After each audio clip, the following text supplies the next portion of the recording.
Back Hi, up. everybody. My name is Casey Miller. I'm the employment coordinator at Sources for Community Independent Living, and this is Howard Funkhouser, the employment director at Sources for Community Independent Living. We are here today to celebrate National Disability Employment Awareness Month by doing a Q&A of commonly asked questions about our Ticket to Work employment network. This is an online meeting, so please forgive us for any blips and disconnections that you may hear throughout it, but we're going to do our best to restate questions and answers to make sure that you get all the information that you need. We are celebrating Disability Employment Awareness Month because it's really important to us. This is what we've built our careers around, is helping folks with disabilities become employed, have greater independence for themselves, from their family members. And so it's really important to us that we get this information out there to you guys, and just celebrate this month because it's so important to us. Howard, do you have anything else to say about that? Yeah, I completely agree. This is something that Casey and I hold near and dear to our hearts because we've really built what we want to do with our careers around helping people with disabilities develop independence, to find employment opportunities, so that they can, have a better shot at living the lives that they choose to live. National Disability Employment Awareness Month is an annual holiday during October. We recognize people with disabilities who are employed or seek employment, and discuss why employment should be an essential part of people's lives, and in particular people with disabilities. Disability Employment Awareness Month is recognized because employment is a human right. Having a job gives people a lot of really important things that can really make a difference in somebody's life. It gives somebody dignity. It gives them respect. It gives them self-respect. It gives them independence, which is something that we truly appreciate here at Sources. But especially independence for those with disabilities. And that independence comes in more than one form. Not only does employment give somebody financial independence, but it also gives them emotional independence. And, we want to make sure that that's corrected very much. Yeah.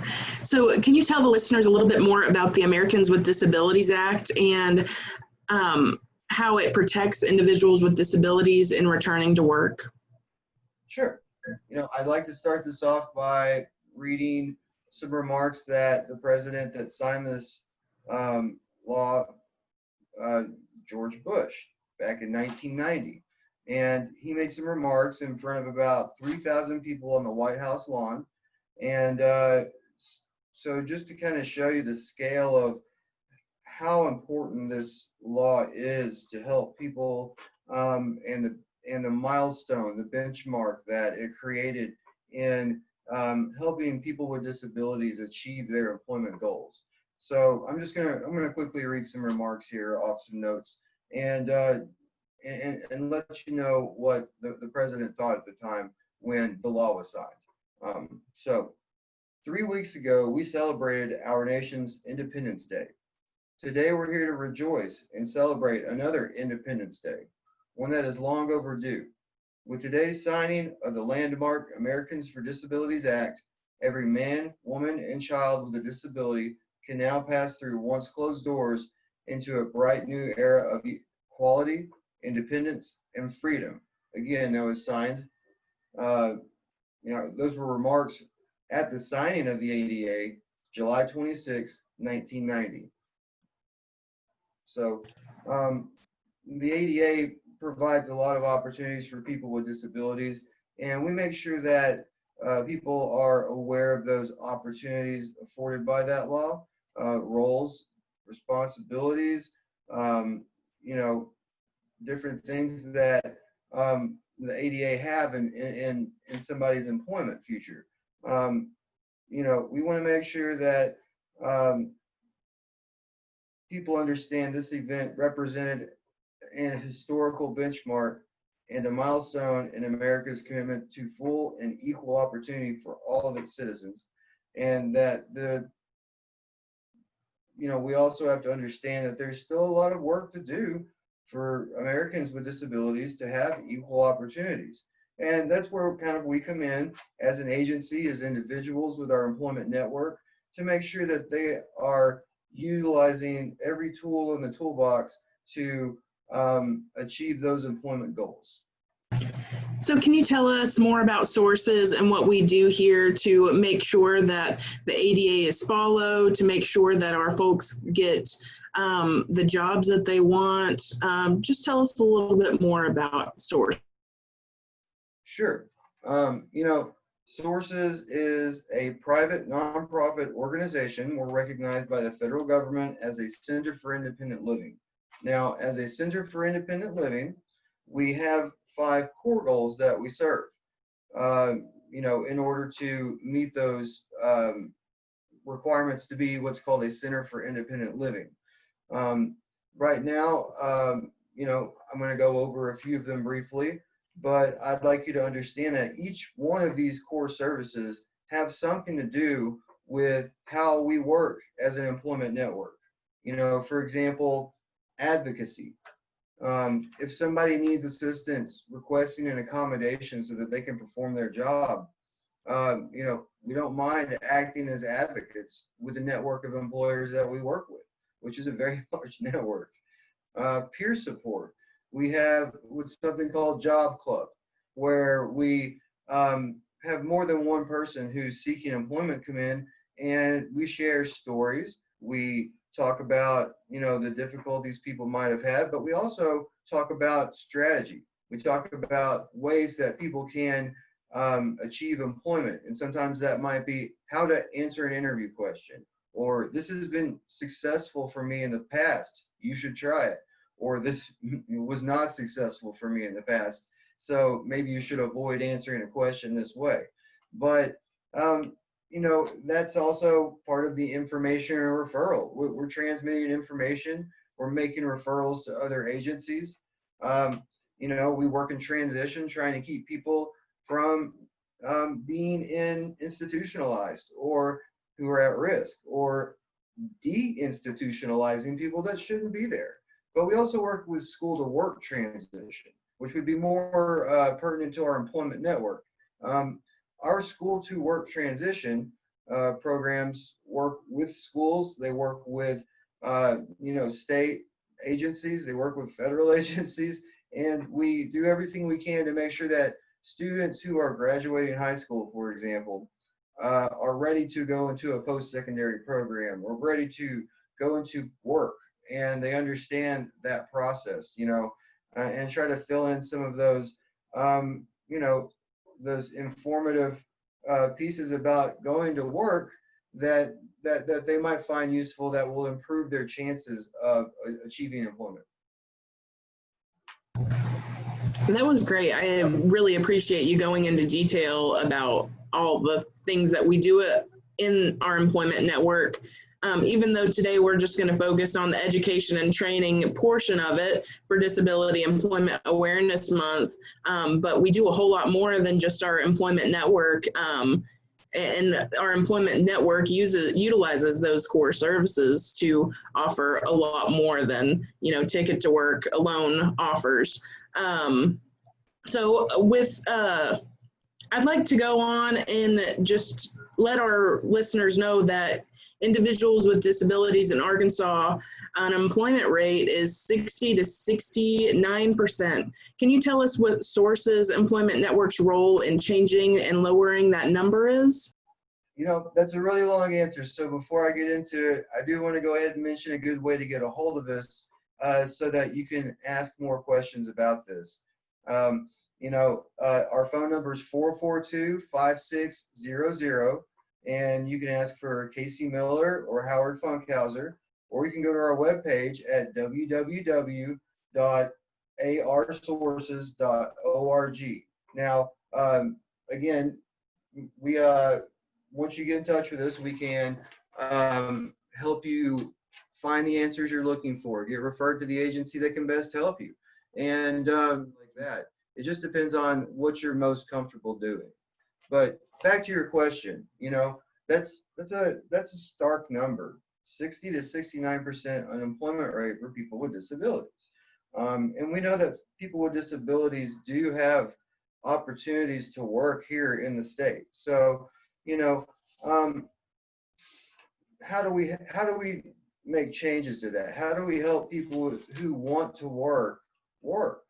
And well, it's by having a robust employment network. You know, we have done a lot of work to make sure that we have one of the best, if not the best, employment networks in the state.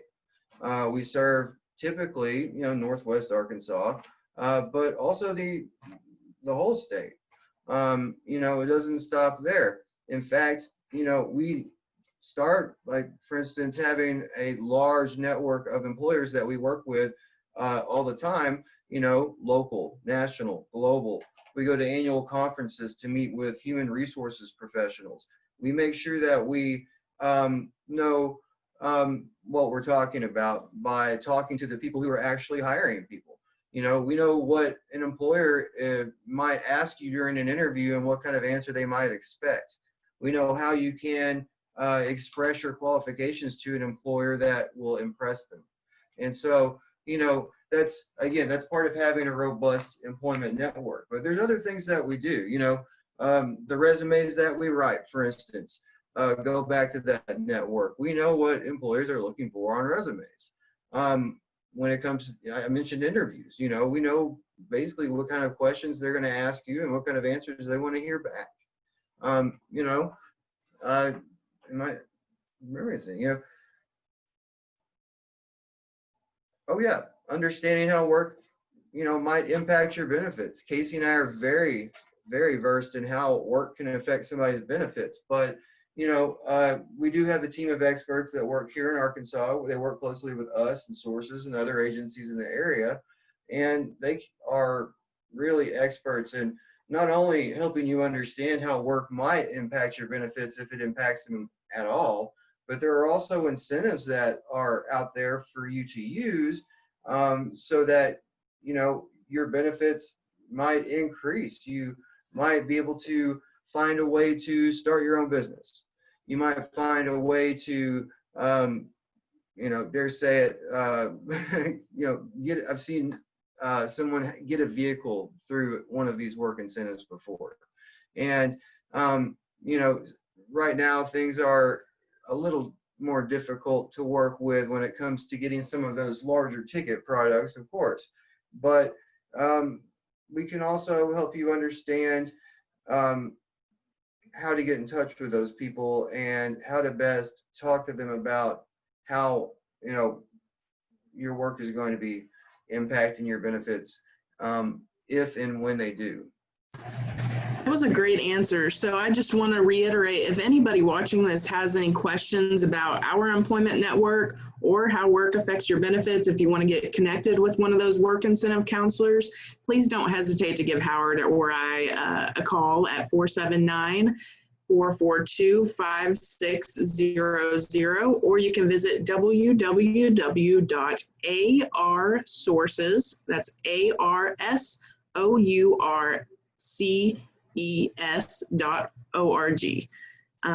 The next question is, what is Ticket to Work? What is the Social Security Administration Ticket to Work program?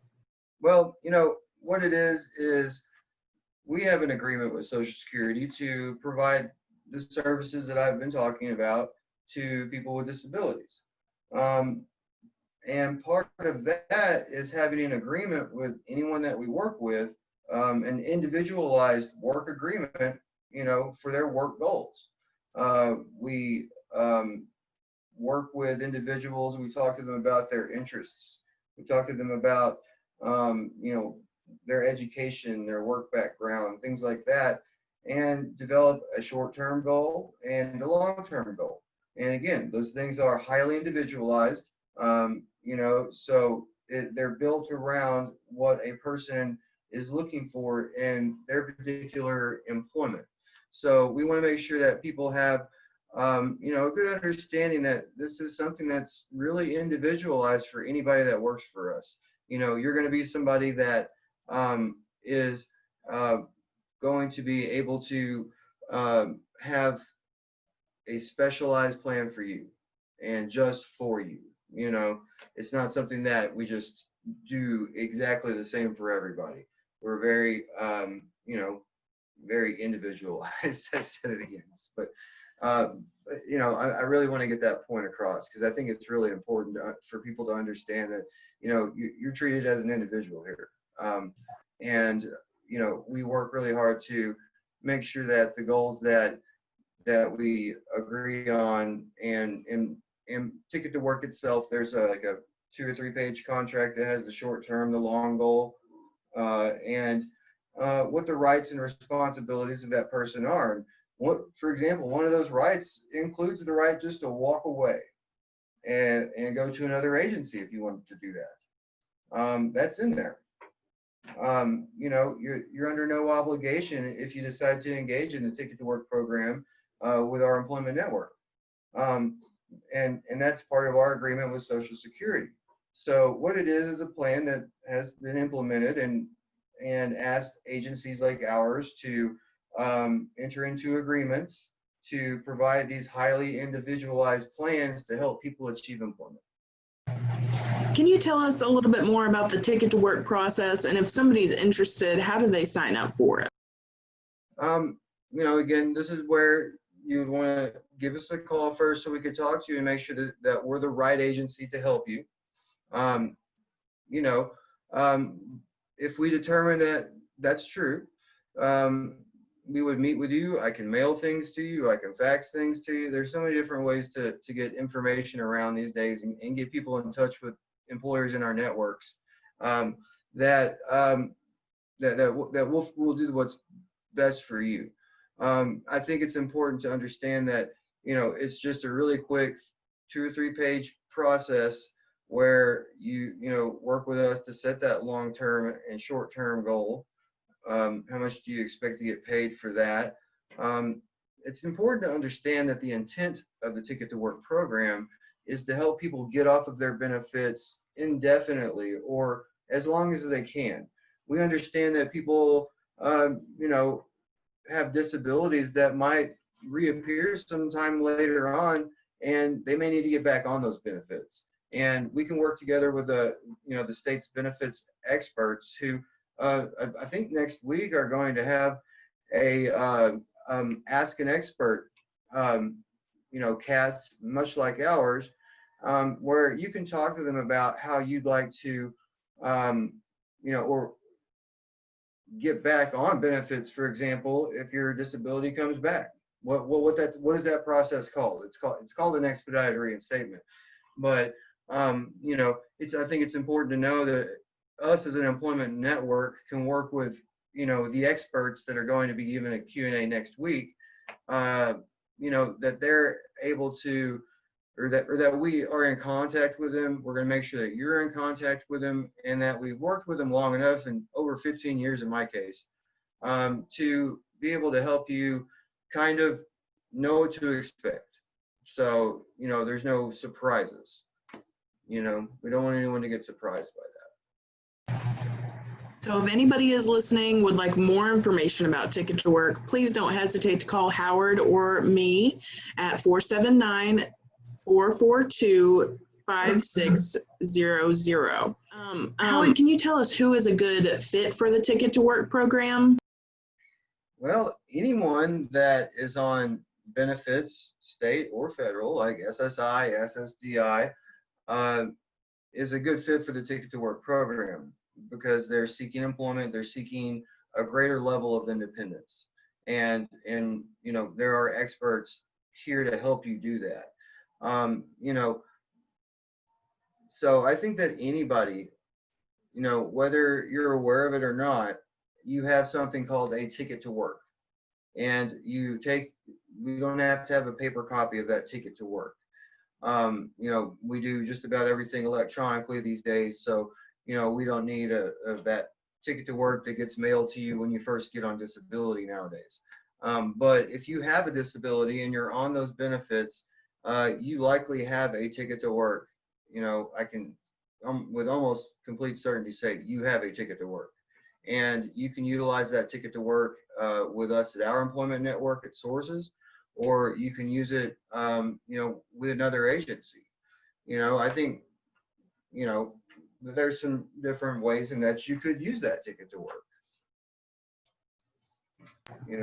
So a follow-up question for that, would it be safe to say that the individual who wants to return to work, to be a good fit for the Ticket to Work program, should at least want to try full-time employment?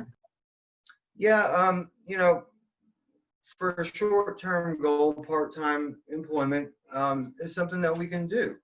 But the long-term goal for the Ticket to Work program includes wanting to achieve independence from those benefits eventually.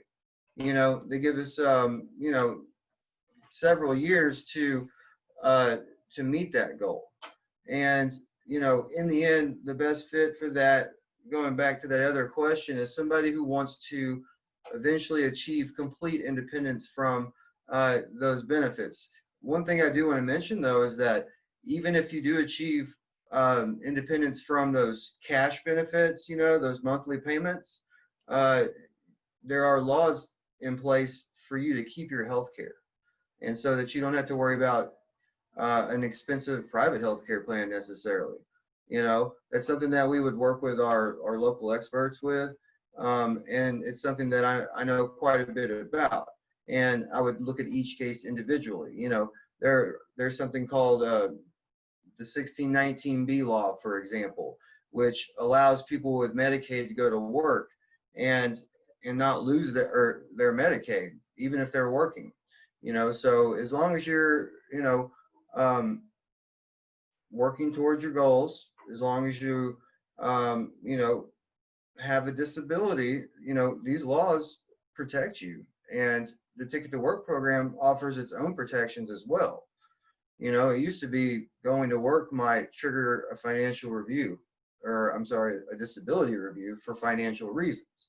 The Ticket to Work program can protect you from that, so that you don't have to go through that disability review process for no reason. And it's just something that we want people to know, that it's safe to try to go back to work. It's going to be okay. So let's say that I'm an individual who's worked many years, 14 years, and I have a disability that has worsened, and I have had to quit work for the past 4 or 5 years to get my disability under control. But now I'm interested in returning to work and feel like I could work full time. Am I a good fit for the Ticket to Work program? I think that's really what the Ticket to Work program was kind of originally designed around. Now, it's designed to assist anybody with a disability, but the example you just gave me is probably, a number one fit for that program. If your health has improved and you'd like to attempt to go back to work, you're curious about going back to work, this is a great program to look into. I think we can connect you with a lot of different companies that we've worked with, and the kind of job that you used to have. Hopefully getting paid just as much, if not more, than you were getting paid. So yeah, sure, that'd be a great example of somebody who would be a good fit for this program. So to add on to that, maybe I've worked a really long time or haven't worked at all, but I do receive Social Security benefits, and I don't think I can return to work full time, and I don't really want to try it because I'm afraid that my disability will worsen. Are there other programs available that I would be a better fit for than Ticket to Work?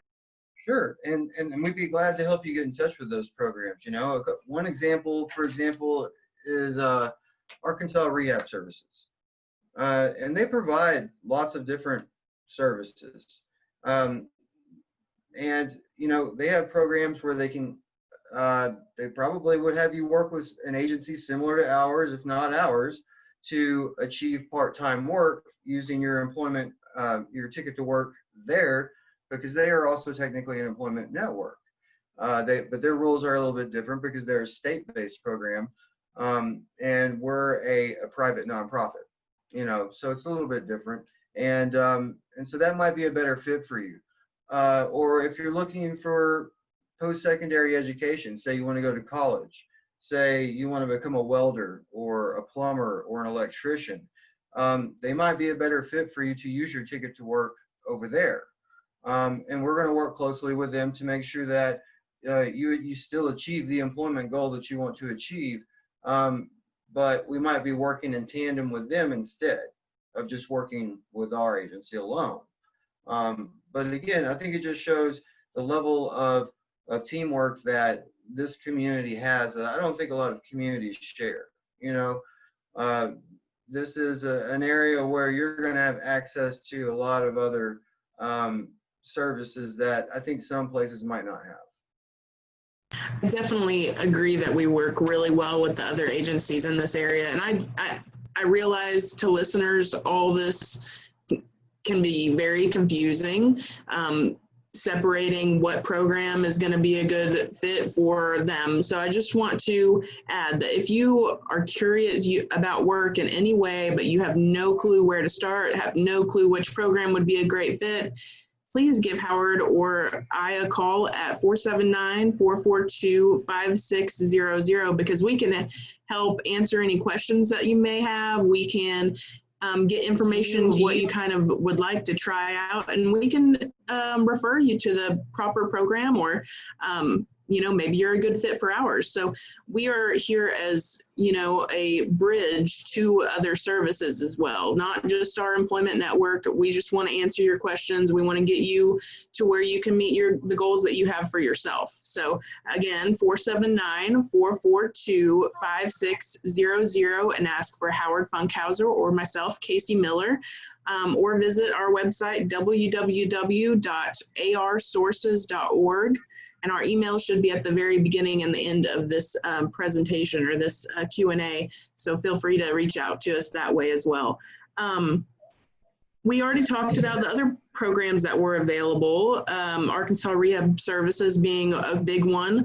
Can you you already described the programs that Arkansas Rehab Services offers that Sources does not offer, but we do work well with them in a lot of ways. So you mentioned already the expedited reinstatement of benefits. You've mentioned the, that a lot of people fear the loss of health care whenever returning to work. And those are a few of the work incentives that Ticket to Work provides. Are there any other work incentives that you would want to add to that? Really, I think that it's important that everyone that sees this tunes into the Ask an Expert webcast that is going to be shown within a week or so. Check our website at arsources.org. But there was another agency that we work with as well. That's and there are several agencies like this, but one of them that comes to mind is Arkansas Support Network. They're going to be represented at a roundtable that we're also hosting the week after the Ask an Expert thing.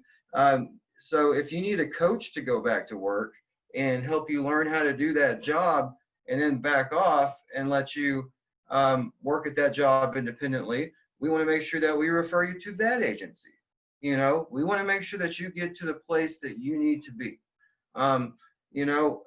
Again, just to kind of really wrap things up, I think I've covered a lot of what our employment network does. And there are some more things that we do that we could go on all day about.